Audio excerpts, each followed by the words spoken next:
Good morning, good afternoon, and good evening to everyone watching from around the world. Off we go with our third episode of Season 3 of the CIES Webinar Series, organized by CIES, the International Center of Sports Studies. As always, these conversations are a collaborative endeavor with the FIFA Master Alumni Association, which is what brings me here. My name is Julian Smith. I'm logging in today from Portugal, and I'm a FIFA Master alumni from the 19th edition, as well as the current president of the FIFA Master Alumni Association. CIES, the organizer of this series, is an independent study center located in Neuchâtel, Switzerland.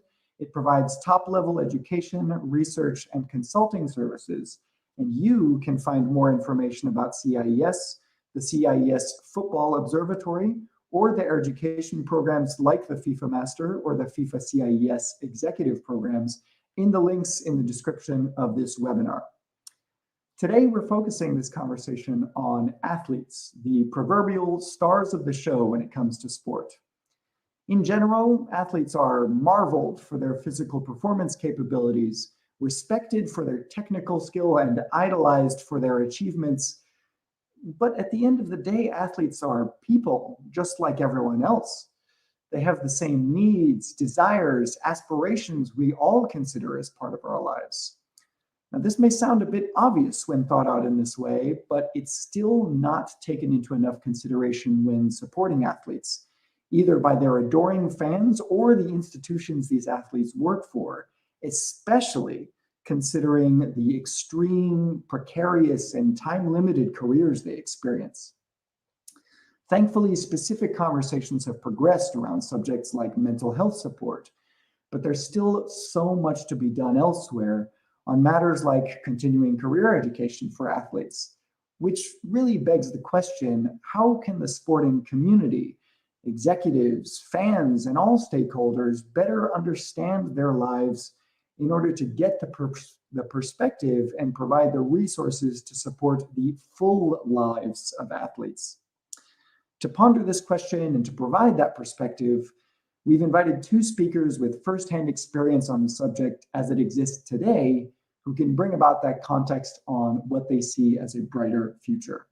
So I'm going to first introduce our first panelist, who is Mateo Tasi. Matteo is a FIFA Master alumni from the 13th edition and currently head of executive education at CIES, having joined the organization in 2018. In this capacity, he oversees CIES's executive education activities. This includes programs designed and delivered for FIFA, such as the Football Executive Program, the FIFA Diploma in Football Law, and the Next 90. More on this program later, as well as original CIES programs such as the Intrapreneurship for the Sports Industry program. In addition to his FIFA Master, Matteo also holds a PhD in Anthropological Sciences and Analysis of Cultural Changes from Università di Napoli L'Orientale and the Lead Certificate in Corporate Innovation from the Stanford Graduate School of Business. He's previously worked for the Olympic Museum in Lausanne and the Football Club Olympique Lyonnais in Lyon. Hi, Matteo. It's wonderful to have you here. How are you? I'm fine. Hi, Julian. Thanks for having me. Next up, we have Gemma Fay. Gemma is a former captain of the Scottish national football team, where she led her nation to Euro 2017, the first major finals the Scottish female national football team ever reached. She retired after that tournament, having amassed 203 international caps over a 20-year career, having played at club level in Scotland for Celtic, Hibernian, and Glasgow City, in England for Leeds United and Brighton and Hove Albion, also having played her club football on another island at Skjadnan in Iceland. Through this career, Gemma experienced the transition from amateur to semi-professional to professional football as an athlete, while also building a dual career as a sports administrator during her time on the pitch. To that end, she was appointed the head of female performance rugby of Scottish Rugby Union in 2018 and successfully built a performance program to lead Scotland to their first Rugby World Cup in 12 years and also to qualify for their first ever Commonwealth Games. In November 2021, Gemma earned the role of Head of Female Game Strategy and is currently overseeing transformational change in the female game in Scotland and across the whole of Scottish rugby. She hasn't forgotten her roots in football, though, and remains involved in it as a broadcaster, pundit, and mentor to current players and football administrators. Gemma holds a BSc Honours in Applied Sports Science from the University of Edinburgh. She is a current recipient of the World Rugby Leadership Scholarship and is part of the first cohort of CIES's Executive Education Program, The Next 90. Welcome, Gemma. Thanks so much for joining us. Thanks for having me. All right. As it's custom with these sessions, the majority of our time will be dedicated to a roundtable session between our panel. But as the conversation goes on, to our audience, please submit your questions and comments. We'll leave about 10 minutes at the end to pose those to our panelists so we can get some good interaction with our audience. So let's get right to it. As the saying goes, there's no better time than the present. So let's talk about what exists today. And I want to start with Gemma, actually, talking about your experience as an athlete and then progressing eventually to become a sports executive. What was your experience like playing and thinking about your future?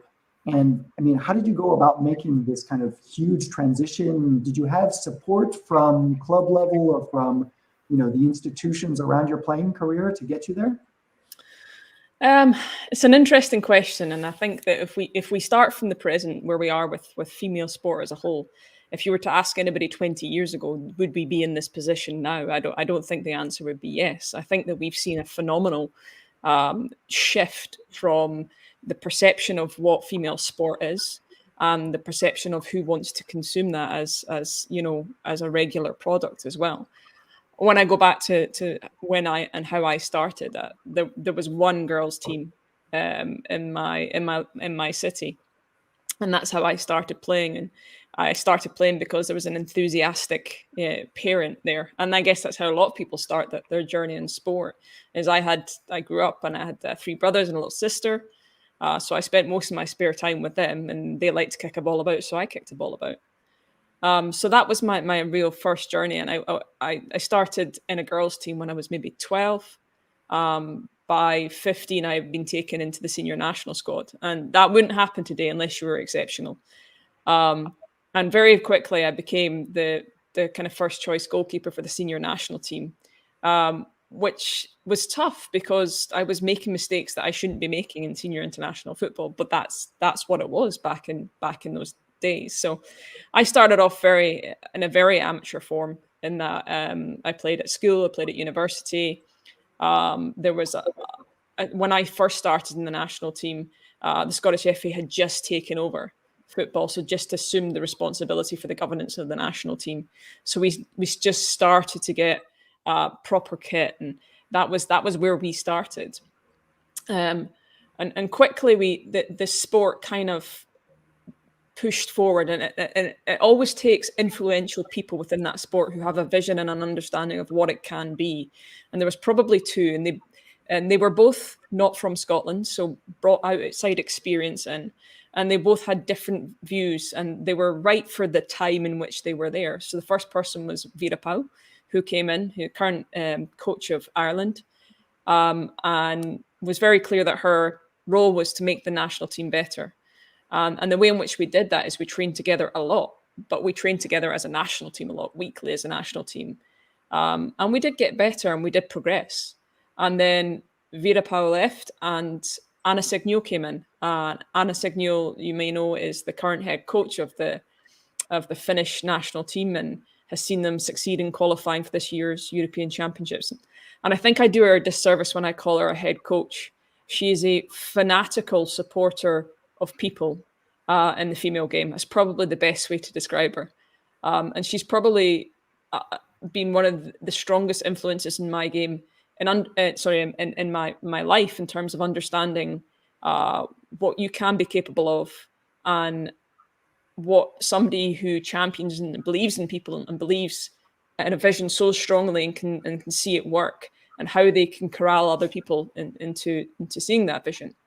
And she was there for 12 years, and that culminated in us qualifying for the European Championships. But what she did is she worked with the clubs to develop the infrastructure, and empowered the clubs to be better and showed the clubs what the clubs could be. So at the very beginning of my career, I could say that we trained once or twice a week with clubs. By the end of the week, we were, I would say end of my career, properly training as professionals. We may not have been recompensed in terms of financial terms as professionals in the way we would have liked to have been, but we had the train, if not the same, if not better training schedule than the male equivalent within our country. And that was really a kind of a mindset change within this country. We have in Scotland very traditionally had this mentality of a Tuesday, Thursday, and you play on a Sunday. That's what we did. And slowly but surely that changed. The way in which we structured our training weeks changed. We received some sort of support through our National Institute of Sport in terms of S&C, medical, physio. So we really had, in terms of the infrastructure around the game, we at the top level, we had that provided for, but it wasn't necessarily there within the club game. And it was really only towards the last kind of 3 or 4 years of my career did I take the time to rest and recover properly, and try and be a professional footballer in the true sense of that was my job. But that came at a cost, and that cost was that me deciding to work part-time, me taking a financial hit, me moving to another country where, I was paid to be a footballer, but not at the level that we see now. I mean, the level that we see now has gone tenfold in the last 1 year, 2 year, 3 year, 4 years. It's developing so quickly. And I guess when I sit back and I look at my career and I think about what I achieved, and then I look at the career that I'm in now, and what my job is now is to try and develop and grow a sport in the way that's right for women's sport, in the way that has the right infrastructure behind it to support these players as people first and foremost. I realized I didn't really have a lot of that. There was not a lot of support around about, okay, when you retire or you're going through this, or how are you feeling about this? There wasn't a lot of that, because, and what I was trying to do first and foremost was just survive and be on the top of my game. And when you're in a mode of having a career or trying to develop a career, as well as trying to be a top international athlete, it's very difficult to take the time to stop and look. And I guess that looking back, that I didn't have the time to do that, or there wasn't a massive amount of support from a club or from a national association to do that. The biggest support that I had was Anna, and Anna took the time with each and every player to meet with them individually, to discuss with them individually. She probably drove herself into the ground doing that, because she took the time with every player.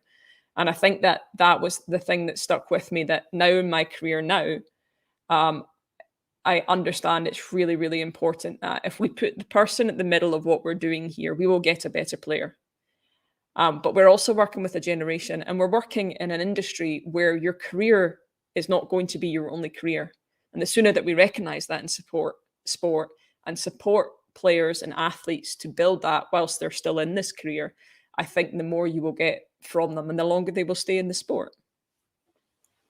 That's really fascinating perspective, because you've seen change over time. You've seen change at different levels through your playing career, and you've helped use that experience to inform what you want to see as a better future as a sports administrator, right? I want to dig into some of those points in a moment, but let's bring Matteo into the conversation as well, because you are working, Matteo, at CIES, which is a sport education authority, right? So how do you view this question of supporting athletes and what exists today, and how you can prepare them, how sporting organizations should be preparing athletes for their lives in their current day, in their current profession, but again, kind of outside of the pitch as well? Well, thanks a lot, Julian. And of course, I believe Gemma, she's really in a very good position to see what has changed over the years. So my perspective is different. So what I can say is more about what's happening these days and what's the state of the art. Let me start by saying that, of course, sport organization vision can be very narrow. They can focus, sometimes they focus only on what we might call, I don't know, the match day productivity, maybe. I mean, it's like, athletes, they generate interest, they generate communication and revenues, but when their career is over, but sometimes they are just discarded. And many organizations, they don't have the breadth of understanding the capacity sometimes to think otherwise, and because they have some objectives. And this is not only a problem of sport organizations.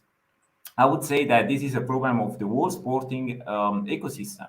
So what do I mean by that? We have a lot of stakeholders. You have, of course, if you focus only on football, you have football clubs, but then you have leagues, federations, sponsors, agents, supporters, of course. They are all of these guys, they are into the picture, right? So when we were asked to design the Next 90, which is the program we'll discuss later during the webinar, I made many interviews with former football players to have a better understanding of the challenges they were facing during their sporting career, and also the challenging they face when they try to transition into a second career. Why did I do that? Because I'm not an athlete. I'm probably the worst football player ever, and of course I do many things. I do my workout, I run, I swim, but for me it's leisure, and it's not what Gemma did when she was actually playing football professionally. So for me, that was not easy to understand, what is at stake. Many of the football players I interviewed told me that actually football clubs, they were not keen to support them, meaning that the main focus was, of course, on the sporting results. But sometimes it was not only a problem of football clubs. Agents were also not keen. And believe it or not, families were also against football players like preparing a second career. What do I mean by that? The problem is a problem of the whole sports industry. So I believe that the paradigm should change for real, for good, actually. And if you ask me, I believe athletes should be recognized as human beings first. And in order to do that, the whole sporting community should be educated. And of course, leading sport organizations, they have a huge responsibilities. But again, this goes well beyond the governing bodies. I just can give you an example. Think about sponsors. Probably all of us, we know the case of Alison Felix. She's a legend of track and field. Well, she's a legend of sport, tout court. And when she got pregnant, her sponsor at that time, which is Nike, but of course this is not about Nike, they decided to cut the money of 70%. So they were giving her 70% less because she was expecting a baby. 70% less of what she was earning before. And of course, she was against that. And eventually she broke with Nike. And eventually Nike actually changed the policy in place. So this is just one example that tells us how it's really the mindset of the whole sport ecosystem that should change in order to maximize all the potential of professional athletes. So you alluded to this program, the Next 90, which again, we'll talk about a little bit more, but is exactly in this vein of providing resources to athletes to help them prepare for their careers in the future. We'll get to that in a little bit, but I think you've both made comments that kind of combine, obviously, which is, there's kind of a focus on the athlete as a resource now, as kind of an asset to a football club that has a limited use, and if it's not on the pitch, then maybe it's not to be invested in any further than this. And then to Gemma's comments, the support needs to come from these kind of disconnected ways, whether it's individuals putting in extraordinary effort to support individual athletes as well. So there's not really a community system. There's not a structure behind this, right? So Matteo, let's stick with you for a moment and just ask, is this a viable system for the modern athlete? Our lives are more complex than ever, and especially the athletes' lives are more complex than ever. How how do we view this as an appropriate approach? Oh, well, that's a great question, Julian. Of course, the movement towards seeing athletes as whole humans, helping them empower their platform and life after sport, I believe this is a trend. As an external observer, I can notice how more and more athletes are claiming their identities and their agency as human beings in parallel of being athletes. There are some prominent examples. If I mention Naomi Osaka or Simon Biles, probably everyone here knows about what they did. They basically expressed their, the situation they were living, telling the whole world from their point of view, we are human beings, so we need more than this, we deserve more than this. And another example, Kevin Love, NBA player, who won the league, playing now at Cleveland Cavs, has spoken about depression and anxiety. And in particular, he told how hard it could be to open the Twitter feed on the next day of a match, only to discover tons of negative comments about his performance. I mean, let's think about that for a second. Let's imagine, Julian, tomorrow you open your Twitter feed and then you discover comments like, "Oh, Julia, you are the worst webinar host ever. I mean, it's a shame." Or tonight I go home, I have my drink, and I go on Facebook and I start reading stuff like, "Oh, Matteo, you are a terrible speaker. You have got an Italian accent. That's a shame. You should not be there." Let's imagine that. It's something that me and you, of course, not being professional athletes, we cannot understand. And so this is when I say that's a trend, this trend comes from athletes first, of course, but to be fair, that comes also from sport organizations that are designing programs to help athletes during the transition to a second career, but also before, while they are at the top of their career. FIFA, for example, we will discuss again the next 90. But UEFA again and the IOC, these big organizations, they have programs in place supporting athletes. And many other organizations, they're getting there. Also, athletes, they are setting up their own programs to help peers. And generally speaking, there is an appetite and the need for a human-centered approach, putting people at the center of the industry, which is, by the way it should work, because even visually, when we watch a football match, all the gravity goes to the center of the venue, which is the pitch where athletes are. So they are already the center of the world ecosystem, and they catalyze the attention of millions of people while they are performing. So they deserve to be at the center of the system, not only when they generate revenues, but also when it comes to define the way the whole system should work. But of course, if we assume that, we should be also, in a sense, consequential. And we should embrace the fact that athletes' personalities are more complex than what we might believe from our standpoint. So the question is, are we entirely sure that the sports industry is ready for this? A lot of things have changed. A lot of things should change. And this is not only about business. This is the governance. This is the communication models. I mean, a lot of things must change. But I can tell you there are a lot of positive signs around. Yeah, and I think that's really, again, just fascinating talking points there that I think will resonate with Gemma, given her previous comments, right? Especially in two regards. The first being that athletes have just this kind of crazy life where they're expected to perform miracles on a weekly basis, and anything other than a 10 out of 10 is going to bring public criticism that they have to see in their private lives and then internalize and deal with. And kind of in parallel, there's this view that athletes are superhuman, but at the end of the day, we need to apply a human approach to the athlete experience, right? Gemma, does that kind of ring true with your experience? What do you think about this question? Yeah, if we take the athlete and what the athlete's job is, so I can't think of many other professions where you are asked to perform and deliver an outcome and everybody gets to judge that. Not just within your organization, but everybody gets to decide whether or not they thought that was a good outcome, it was a bad outcome, without understanding what or how you've been asked to deliver that. And what I mean by that is you might have a player and the coach has asked that specific player to perform a specific task, which is unusual for them to do, but they've asked them to do that.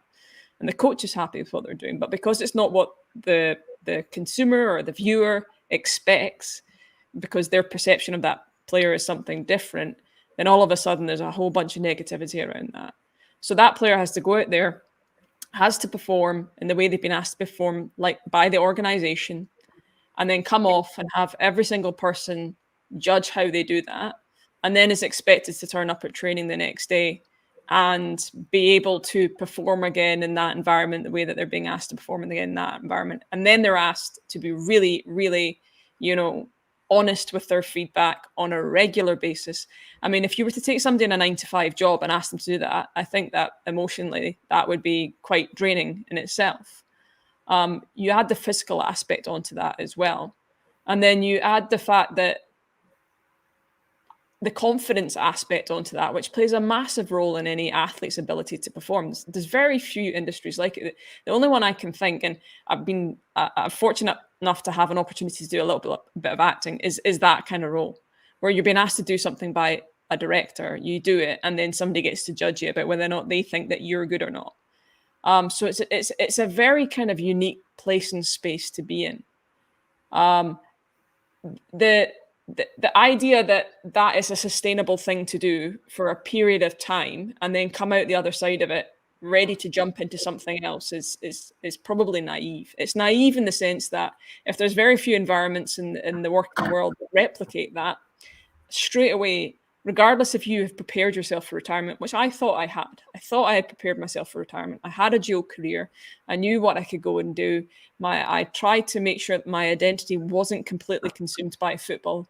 I tried really hard for that. I still struggled. I still struggled in retirement, even though I had another career, even though I had another identity, because there was a big, massive part of me which was still tied to what I was and what people thought I was. And when you have something tied to when you have part of your identity is tied to what people think you are, they're not really that interested in what you are now. So it's a really difficult one to understand and deal with and accept as an athlete, in terms of not just that transition from being adored in some cases, from being idolized, to the fact that somebody else is coming up and getting that. So you start to get that transition towards the end of your career. But actually, for every single thing about your career to change. It's not like in a traditional career path where you maybe take a little step here, you take a little step there, and then maybe you go up this and you maybe go into a slightly different sector. It's like that stopped. And even if you stay in the sports sector, unless you go into coaching, which is once again out with your control, the outcome, there's not really many other jobs or professions you can go into that replicate that situation. So this idea about putting the person at the center of what we do is massive. And what I mean by that is if we focus on that individual and the qualities and the skills that individual has, not just as a footballer, but what they can take from football, and start to educate and support them to understand and accept that within themselves, and start to help them imagine how that could be transferred into another environment whilst they are still playing, I think we will get a much better outcome at the end in terms of what we do with these exceptional people that we have developed as footballers post their career. Some people will naturally do that. Others won't, because there have been pressures, as Matteo has spoken to, external pressures, which they feel as a footballer that they need to continue to do that for as long as possible, because that's what people expect from them. That's what people gain from them. So it's a really interesting place. And I think that, like everything, with the advent of social media and the ability for many people to have many voices, which is a good thing, we see progress happen so quickly that sometimes the infrastructure can't keep up with it. So what we need to try and be as a sporting network is learn from each other and be really, really agile in understanding how we need to build that support And it won't be a one size fits all, which makes it even more difficult. But we have to be adamant that we are adhering, well, not adhering, that we're aligning ourselves to the outcome that first and foremost, our organizations must be about supporting people to be the best people they can be.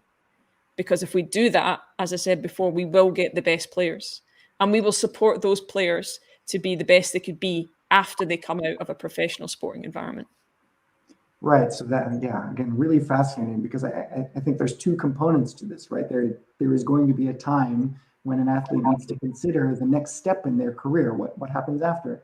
But at the same time, during that very intense career, there's not enough time or resources or support to be able to invest in that future. So how do you deal with this? That, I mean, as you kind of alluded to, a lot of athletes will go into like a parallel position, whether, whatever, because that's what is expected of them, or that's what comes naturally. But there's so many other opportunities to explore. Maybe on the back of this conversation, we'll see more athletes as film directors or film stars, given you said the kind of parallel approach. But I think that the real learning here is that there's such a wide world of opportunities to explore, but how can you do that when you have this very intense career and not enough resources as an athlete or from the institution that you're working for to support you? And that I want to transition that into our next point of the conversation. But again, a reminder to our audience, we're talking about such interesting subjects here. Please ask your questions, because this is a really unique opportunity to talk to change makers, to thought leaders in this area. And to get their responses to the questions that you have. But that brings me to something that we've been alluding to throughout this 30 minutes that we've been speaking, which is this program, the Next 90, that CIES has inaugurally offered.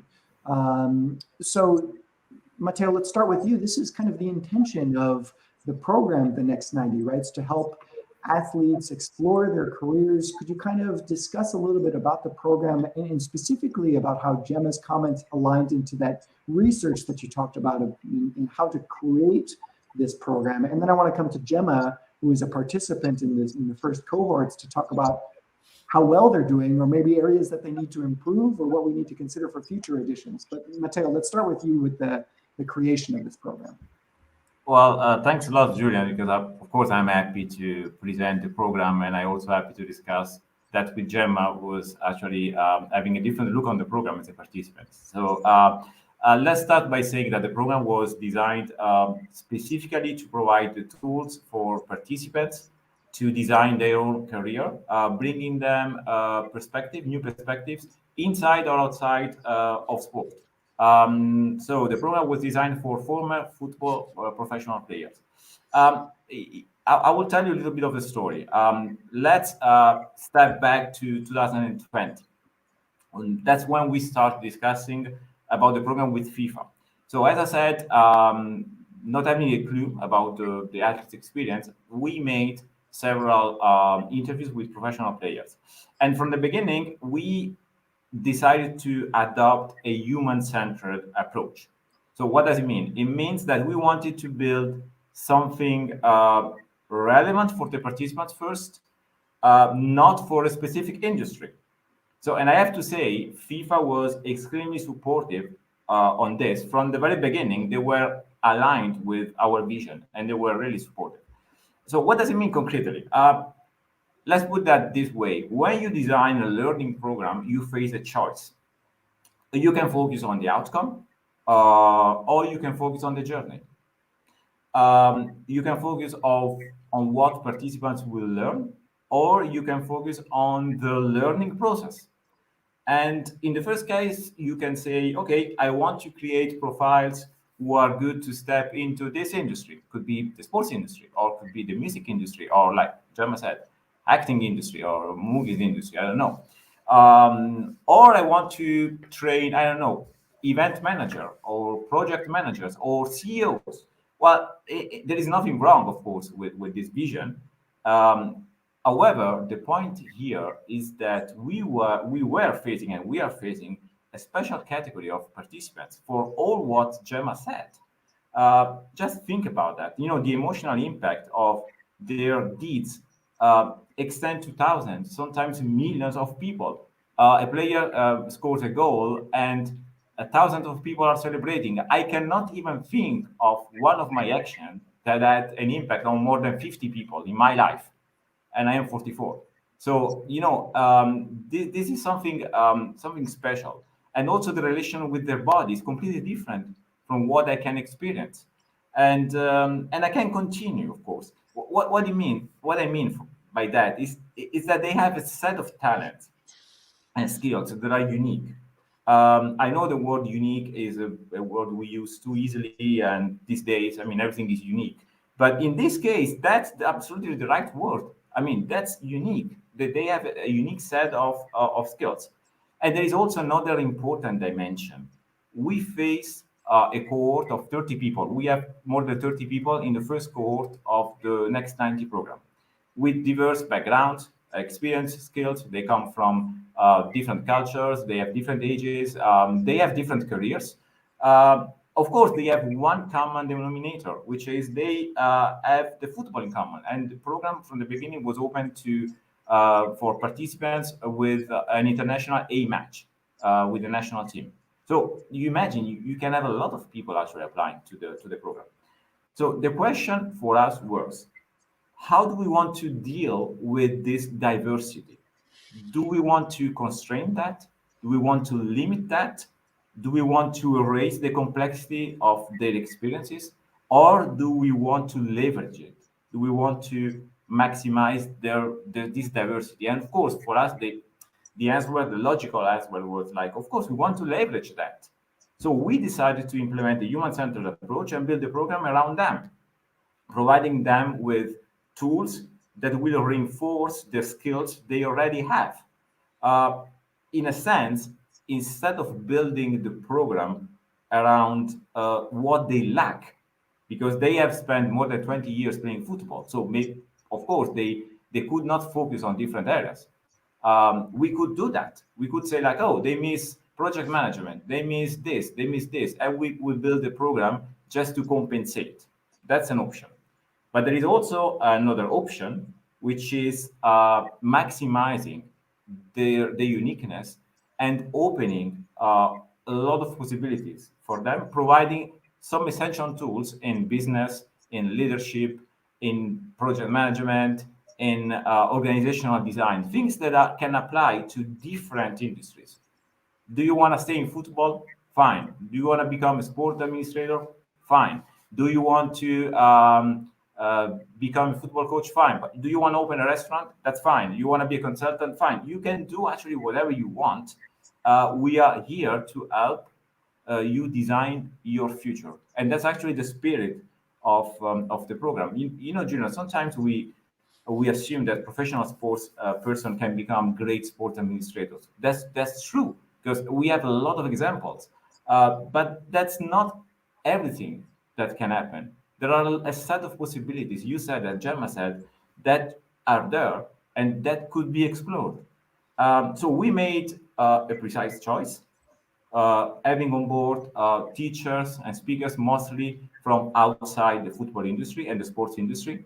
We decided to tackle case studies from organizations like Microsoft, Amazon, Accenture, just to provide examples that are relevant beyond the football industry.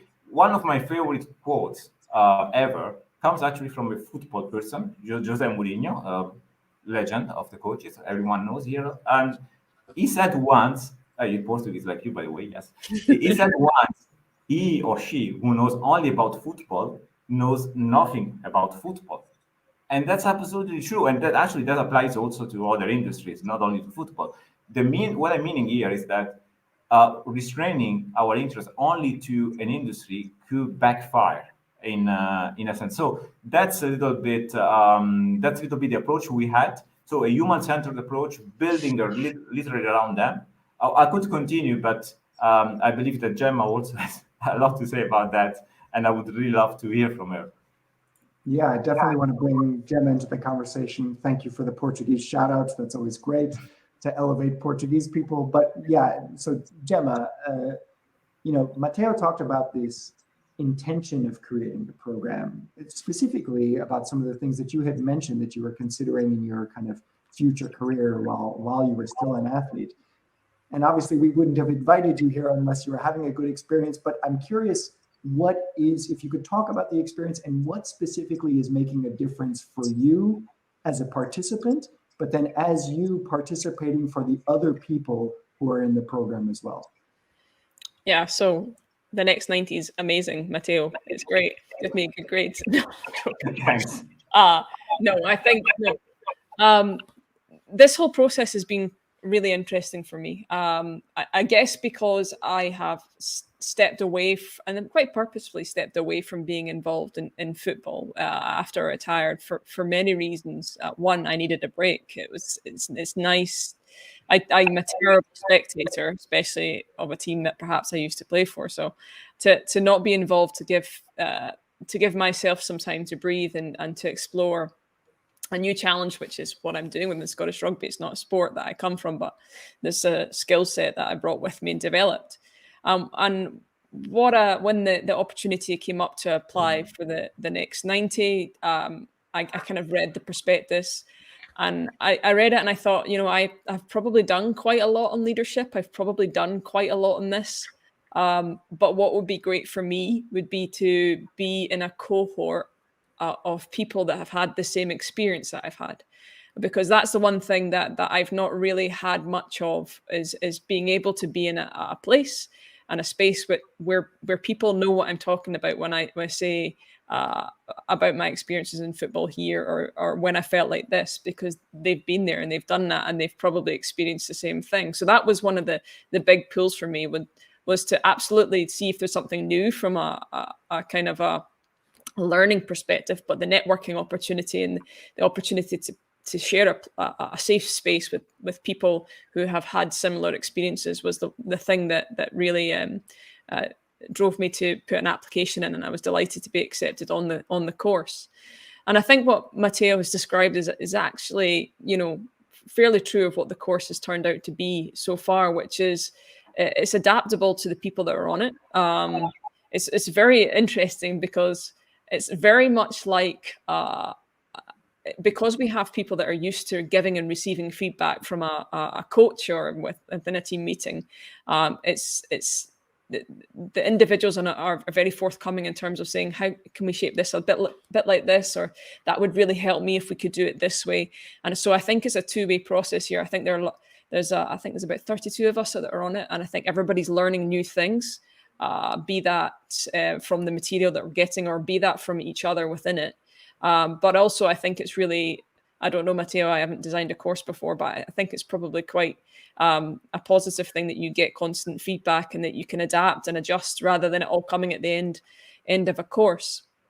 And I think that the bit that I'm enjoying on it is that there are new things that I haven't learned, and they've been quite timely in terms of the work that I'm doing at this moment in time in my current role.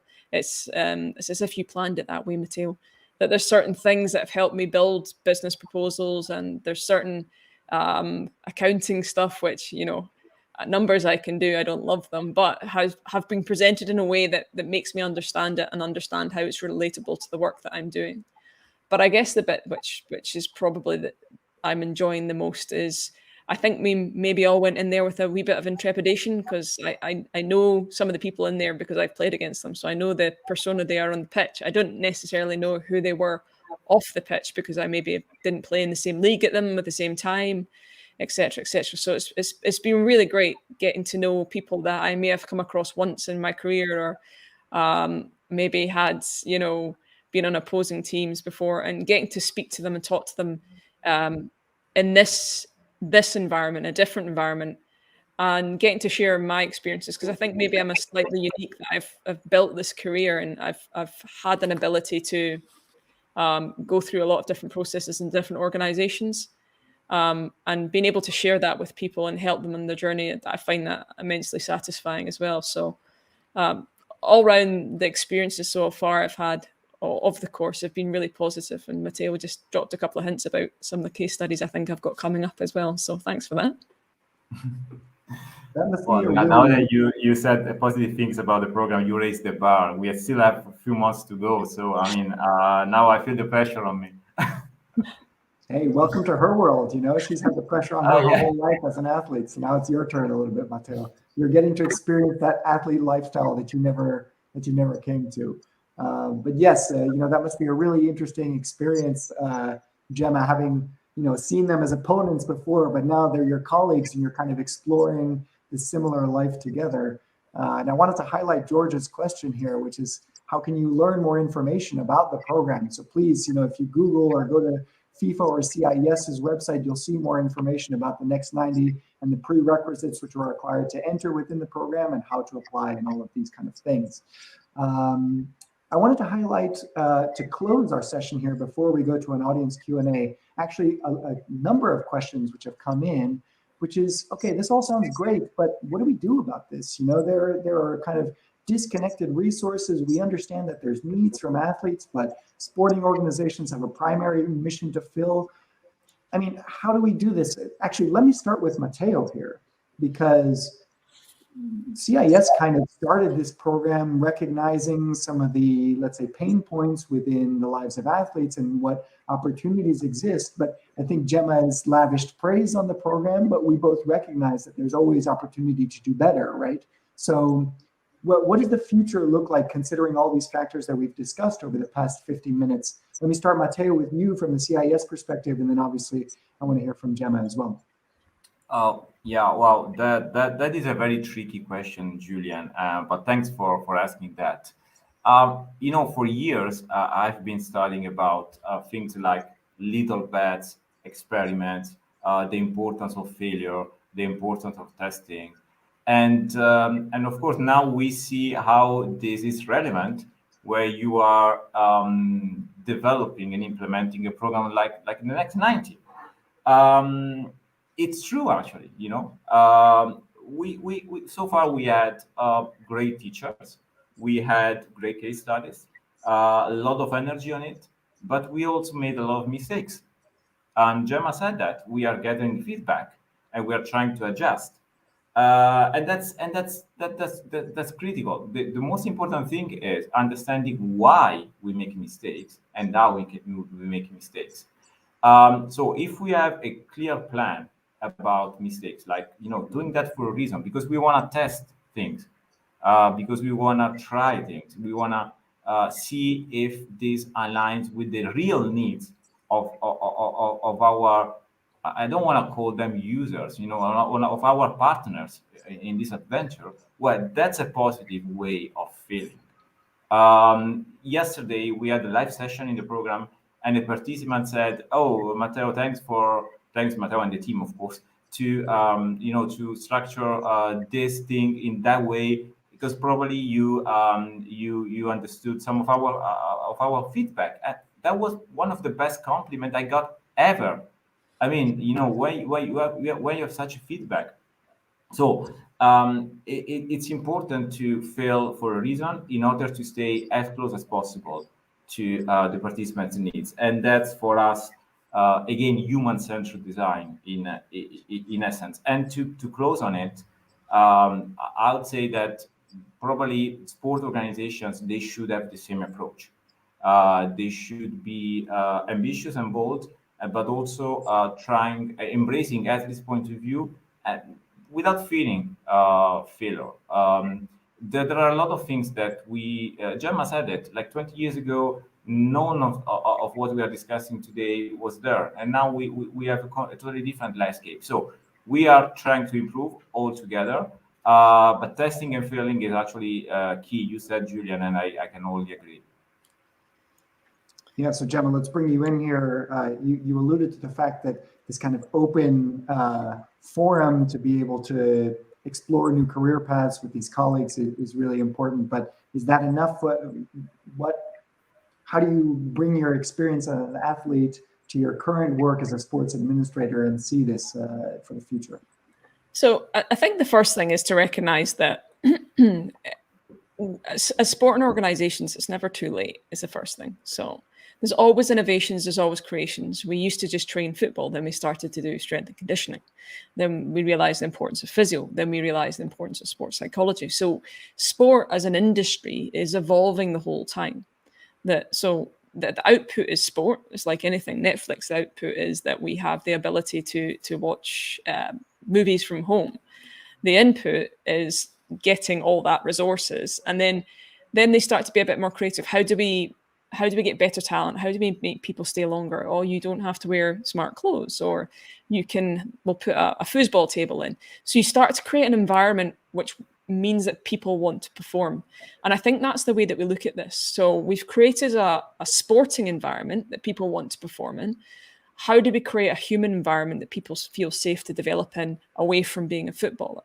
And I think the first thing is to listen, is to ask the questions, and don't think that we have all the answers, because we won't have all the answers, and I don't think we're expected to have all the answers. But it's having real clarity with the athlete around about what is it we want to do and why do we want to do it, and what do we see the outcome together being. Because there is a balance here. An athlete's job is to be an athlete. An athlete's job is to perform. That's the contract that they sign with the organization. The organization's job is to look after that person, to allow them to be that athlete. And looking after that person is more than the things that allow them to perform on the field. It's the things that allow them to perform off the field as well. And it's just that evolution that we need to go to. It's just the next step. This is a great way to close the session, because it comes back to the title, right? An athlete's life is not just on the pitch. It is a full life that you need to consider, and all of it contributes to their present and future ambitions as being a real person rather than this superhuman athlete, right? So what a great way to close. Thank you for making that comment, Gemma. We have a few minutes left, and we've gotten some really interesting questions from our audience. So I wanted to bring one up that was asked by Dr. Colm Hickey, actually. I'm going to ask you the question as it was presented, because I think it was presented specifically in a way given Gemma's experience, but I'd like to broaden it as well a little bit. The question being, do you think that dual career pathletes is the best way forward for women's football and women's sport more generally, or is it creating an obstacle or making the journey to full professionalization longer?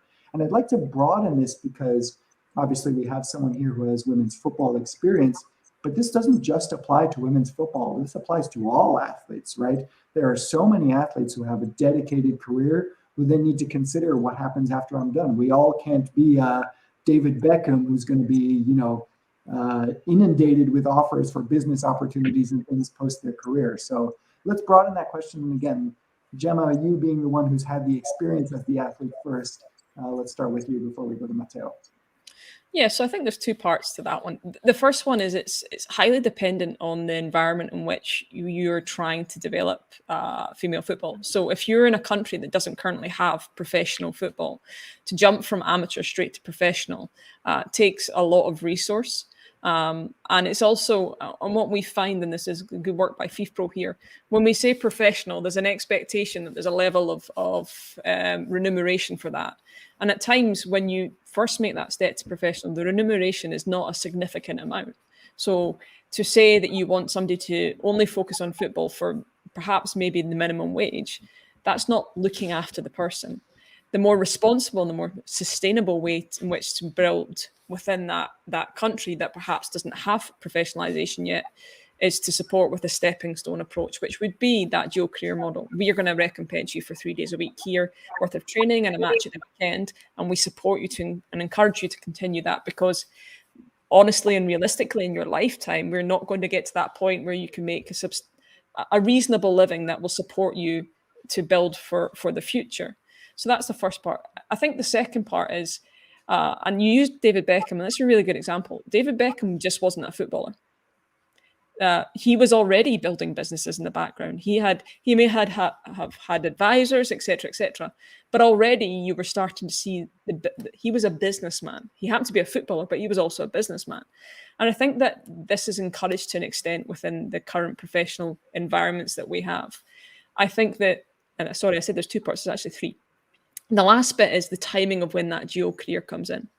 And I think that you need to make people aware that it's an option. But I think towards maybe the end of somebody's career, that's where it should start to become more proactive towards supporting that person, and even build it into contracts to say, actually, we will allow you to do X, Y, and Z. We promote you, we support you to do, and you know what, we'll help you find what that looks like. It could be with an organization, it could be with one of our sponsors. And that's where I think that we perhaps, and I think it exists ad hocly in some environments. If the athlete's proactive, I think what we need to do is flip it. And I think the organization needs to be a little bit more proactive, especially with what I would consider vulnerable athletes, those that you can see that this is all they have. Those are the ones I think we need to particularly look after.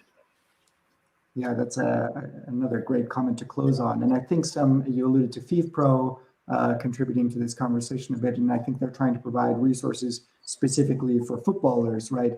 And we've seen a lot of stories about athletes diversifying kind of their careers, going into investments. Sometimes they're successful, sometimes they're not.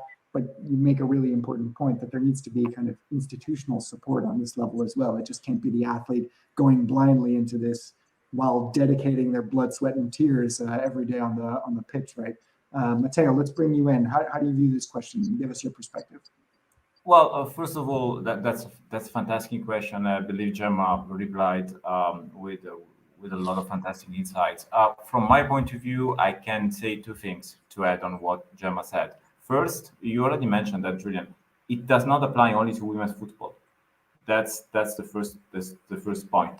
The second point, coming back to what I said previously, dual career for me is it's certainly a great way to support athletes, but as I said, that involves a huge shift in the whole ecosystem. So it's not only about sport organizations or football clubs, more specifically, if we focus on football, it's really the whole system that must shift to something else. So athletes should be proactive. Gemma said that, and that's probably from them. If the initiative comes from them, changes could be real, but also all the stakeholders. And I put in this picture the supporters as well, because we said about the power they have to judge. Gemma said that they judge the performance of people, and so we really need to rethink the way the sports industry is organized. It's gonna take some time, of course. It's not automatic, but let's say maybe we are on the good track. At least there are a lot of initiatives around. So let's stay positive. Seminal words to close on there, Matteo. This has been a really enlightening discussion that I think really needs to continue, unfortunately, in more time than we're able to offer today. So we'll close this session hoping that it inspires the audience to continue this conversation in their specific spheres of influence.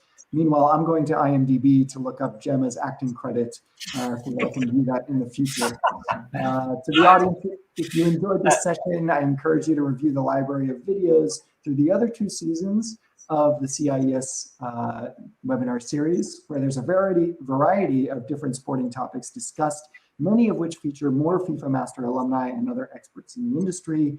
Check out also the FIFA Master alumni YouTube channel for our Latin American webinar series. Next week, we'll be discussing another really big topic with alumnus Natalie Amato on managing strategic communication for Qatar 2022. The next webinar session for this series will be in about a month. We're in the process of finalizing the date and getting together more interesting speakers. If you'd like to stay tuned for those sessions, the best way to do so is to follow the CIES social media channels. But with that, I'll wish everyone in our audience a continued wonderful rest of your day and your evening. And a big thank you again to our panelists, Matteo and Gemma, for their time and their insight. Take care, everyone. Thanks a lot, Julia. May I say a final word? Maybe I don't want to say hi to my mom. I mean, I just want to say something because I wanted to say that. I really have to thank not only Gemma, but Gemma, Alexi, Laura, Mercy, and all the participants from the program, because this is really rare. When you design a program, you are the one who's providing something and who's something to learn for people to learn. And in this case, I am the one who's learning from them. And that's actually, that's unbelievable and fantastic. So thanks a lot, guys. And that is my final word. All right, guys, we'll close there. Thank you very much.